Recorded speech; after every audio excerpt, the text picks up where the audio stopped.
Welcome back to Sicilian Gooner TV. Before we get into this, can you please smash the like button, subscribe, and all that good stuff? I've got a special guest for me today to do the combined 11 for Liverpool Arsenal, and this is a guy that I associate with having good ball knowledge, but I've recently heard this guy say he'd play Darwin Núñez in the 8. So I don't know how much ball knowledge he does actually have, but introduce yourself, Mr. Tom Little, by the way.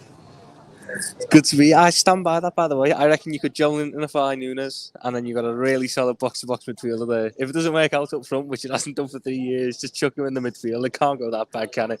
It's good to be here, though. It's good to be here. You know what, though? If that worked, you'd be seen as a genius. If that ever happened somehow, now you've said it, and it works, you'll be seen as like a genius now. Oh, I'm a football visionary. That's what it'll be. And if it doesn't work out, it is what it is.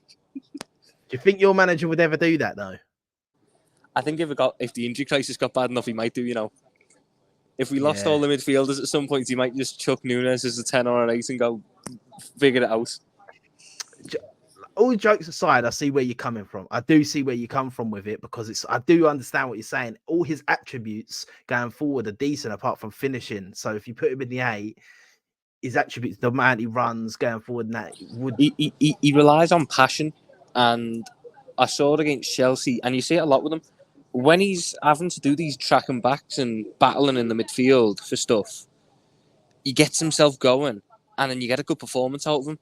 Therefore, if you just put him in there for the whole game and have the fans backing him for 100% of the game, you might just get a really good performance for 90 minutes. Yeah, he does seem like a passion merchant. But listen, let's get into this combined 11, because it's an interesting one. What do you want to do? Do you want to do it of who's guaranteed to be available, or do you want to just do it with? Yeah. We'll do it off who's actually going to play, because that's the way you do these combined 11s. It's peak for Arsenal with this right now. Well, I think obviously for me, let me get the thing up. Actually, we'll do it properly. But yeah, like what do you reckon before we get into that? What do you reckon for the game? What do you reckon the score will be and stuff?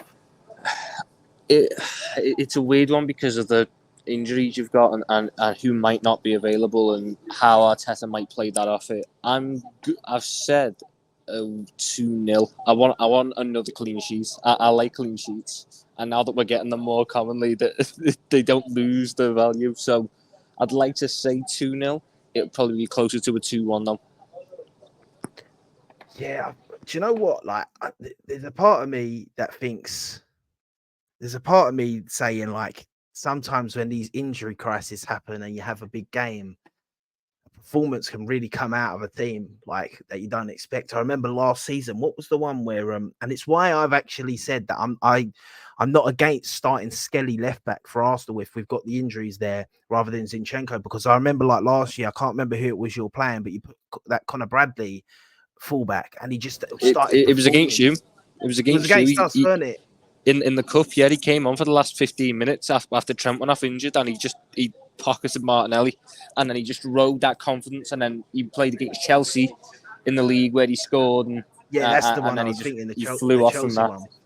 Yeah. So, oh mate, yeah. I feel like it's a bit of a different task, though, like, because I've seen loads of different solutions from Arsenal fans about how to fix this injury situation at the back. I mean, the one that really excited me was the idea of playing Partey at right back. That one gets me. I'd love that, but I feel like this might be a test too big for Lewis Skelly. If it was against a Chiesa or something, I'd back it. But this is Salah, and he's in ridiculous form, and he knows what this game means. So I feel like this might be one of them ones where it's just an occasion too big for the lad. Yeah, it probably is, to be honest, and that's why a lot of people are saying Declan Rice centre back as well. That's another thing people are saying. But like getting into who we saying in goal, it's got to be Raya, innit? Yeah, I'll give you that. Kelleher's not bad. Kelleher's done well when he's come in, but David Raya has been really good for you. I've said Kelleher's probably the second best second goalie in the league for me. I think that Ortega, is it Ortega? Is that his name? Yeah, from City. Yeah, I mean, from City. Full bias there. I give it to Kelleher still. Kelleher's, Ireland's number one. He's won cup finals for us. Ortega's good, but I've seen more from Kelleher. Kelleher's got close to 70 games for the Reds now. You know, he's played more than most second string keepers ever do. Yeah, I think you're right. I think you're right. I'm just going to put him in right now. We don't need to discuss this, do we? No, we don't need to discuss the best centre back in the world getting in at centre back. Might be a quick one, that one. Are you trying to put next to him? It's probably going to have. You know what? If we are willing to negotiate on certain things, can Gabriel play left back? No, not really. He's never played there. Because my argument would have been put Gabriel left back and put Canate, Van Dijk at centre back. Because I'm happy to give up Robertson for that. Because I feel like it's so hard to pick the centre back. So bad. No, I think to be honest, like jokes aside, like I think Gabriel's been quality this season. I think it kind of gets overshadowed as well a bit of how good he's been. I rate him so much. The goals, the attacking threat he brings. Like, I can see him being on the score sheet tomorrow. Sunday, sorry. He scored against us at Anfield, didn't he? He scored against us at Anfield last season. I remember when he signed him for that first year or two, he had some audible errors in him, but he seems to have wormed those out of his game now, and he seems to be a quite reliable centre back. I like Canate because Canate typically has a good game against Arsenal. He likes the physical aspect of it, and this season, now that he's touch wood, stayed fit for longer periods of time, we've seen what he can do when he gets that consistent run in the team. I think he's been ridiculous, and he's been such a crucial part as to why we've only conceded 3 goals in the league, which is a ridiculously good defensive record. Yeah, it's tough. It is tough. I think you've got a shout. I'm personally putting Gabriel in. If we put Gabriel in, I'm not too fussed. All right, yeah, we're putting Gabriel. With that, to be fair, I would have probably said Saliba if he hadn't got red carded. If Saliba was in this debate, I wouldn't have actually discussed the centre backs. It's them two, and then you can figure out the rest. Right back is going to be Trent this season. I'll be honest. If we're talking this season, he's actually shown people that he can defend. Because if you're not having to run 100 yards every single time you lose the ball, you're in position to make tackles. Who would have thought, eh? Now, see, to be fair, I think he's been quality this season. And it's so funny that it's the season his contract's up that he's doing it. Maybe trying to show Madrid. Show Madrid why they should come get him. Nah, he's trying to win a new one from us. That should be where his heart lies. You're hoping. But listen, left back though, it's tough, right? Because there's a lot of talk. There's a lot of talk today that Timber is going to be playing and fit. Right, and there's talk that Calafiori might actually even play, but I'll take Calafiori out of it because it don't look likely. I think Timber probably gets in, but he's been injured, so I can understand why you'll probably say Robertson. I think Robertson's had a quietly solid season. I know a lot of people try and get on him because he's not the same left back he was in 2019, which he isn't. He's not as good as he was then, but he's not bad now. He hasn't struggled against any winger bar 10 minutes of Madueke. He hasn't struggled really against any winger that's come up against him this season. He still gives us solid attacking threat. And I'll be honest, I don't know. I would take probably a 100% fit Robertson over a 60% fit Timber.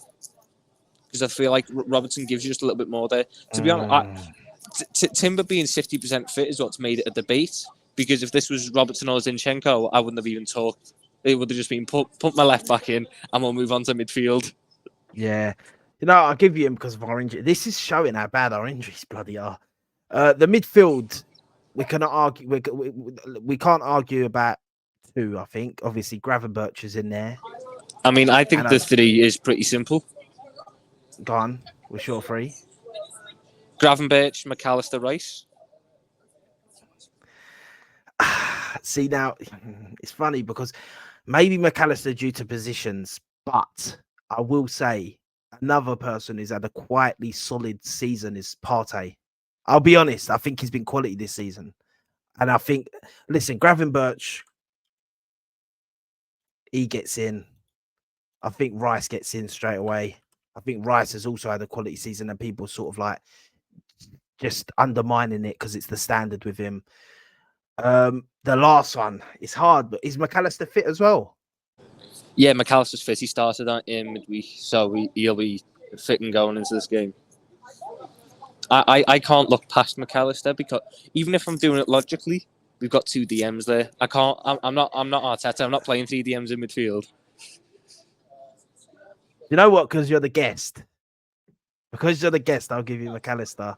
Brilliant. Good lad. Love a bit of Macker in there. Do you know what the thing is? It's so peak because like fully fit, Odegaard's definitely in that midfield. That's the thing. If fully fit, I'd probably put Odegaard in ahead of Gravenberch. McAllister for me is the non-negotiable Liverpool player in there. I think a lot of his work this season's gone under the radar because Gravenberch has sort of appeared out the blue type thing. McAllister's had as good a season as he did last year. The defensive numbers are still there. He's so important for us in terms of maintaining control in games. Whenever he has to come off the pitch with an injury or whatever, we look so much worse. So I feel like he's the untouchable in that midfield. And if Odegaard was fit, he'd probably get in ahead of Gravenberch rather than McAllister. Yeah. I also like how we're not debating another position here. He was just straight in there. I understand what appreciating the greatness. You know what the madness thing is? Like, me and you would probably have come to a compromise if Saka was like, I think Saka's going to play. So I would count Saka in this. And my argument straight to you of what we said would be, let's just agree and put one left back, one left wing and one right wing, because I think they're by far. I mean, we could have put Saka left back like we were Unai Emery. Yeah. Mate, I wouldn't even be. Sometimes I think like certain games we might have to do that with these injuries at the back. The funniest thing is when we signed Calafiori, people are like, why are we signing another defender? This season started upon injuries on defenders. Tomiyasu constantly unfit. We had the Timber.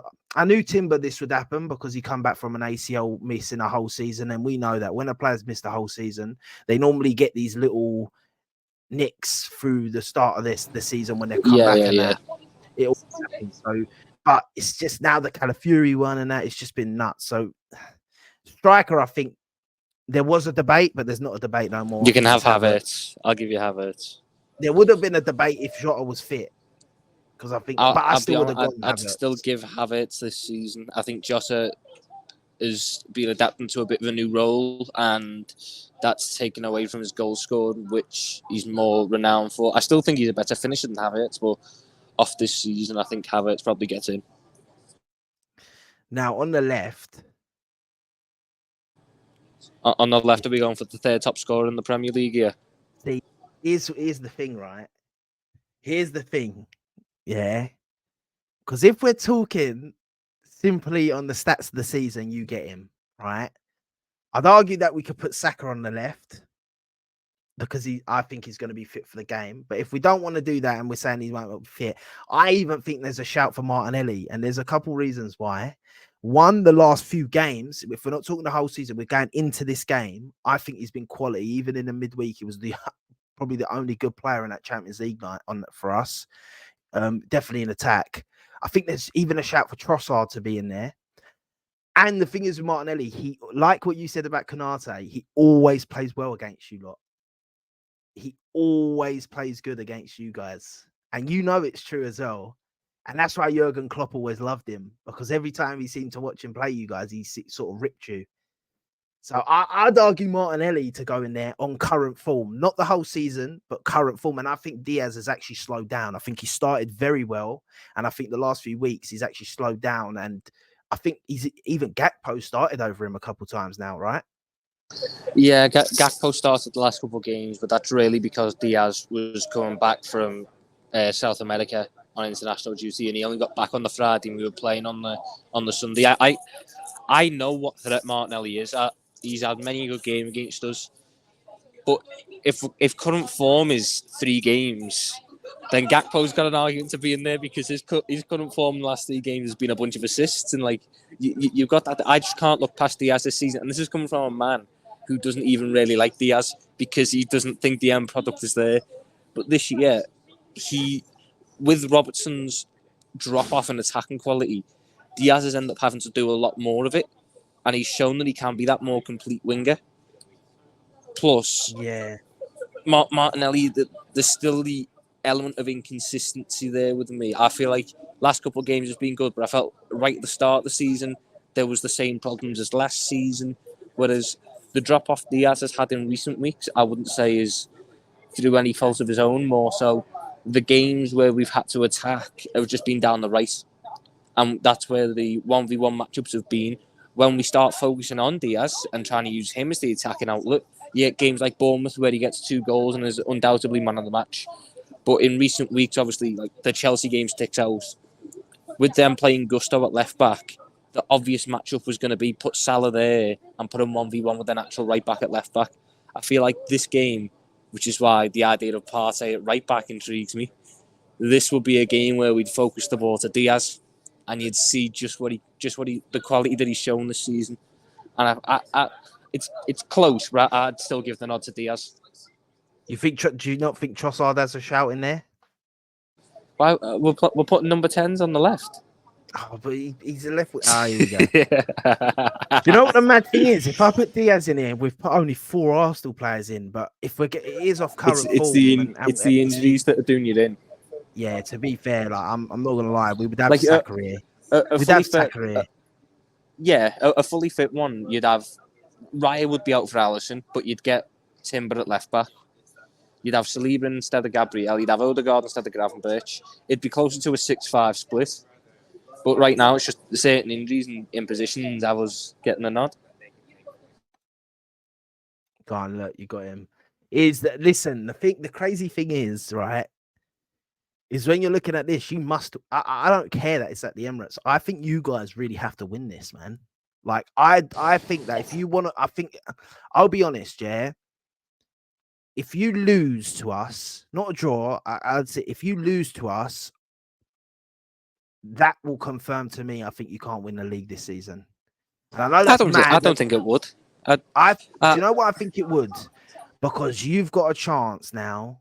Listen, madder things have happened. You could lose to us and then still win the league. I'm not saying that. I just think that you've got to be looking at this like you're never getting a better chance to beat Arsenal than this if you're a Liverpool or anyone. No Odegaard, potentially.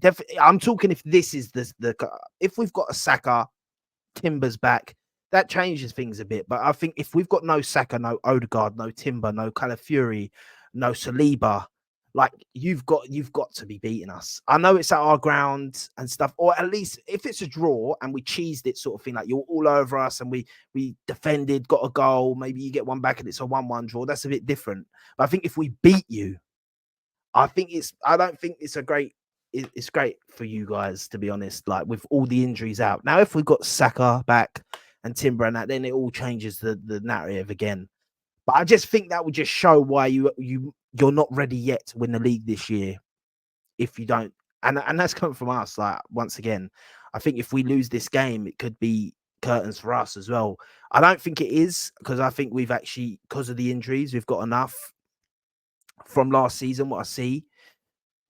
Because I think your drop-off will come later on in the season. I think you started high, and I think your drop-off will come. That's why I think you need to win this game if you're Liverpool. For us, I see that we get our players back come December, and we could go on a tear.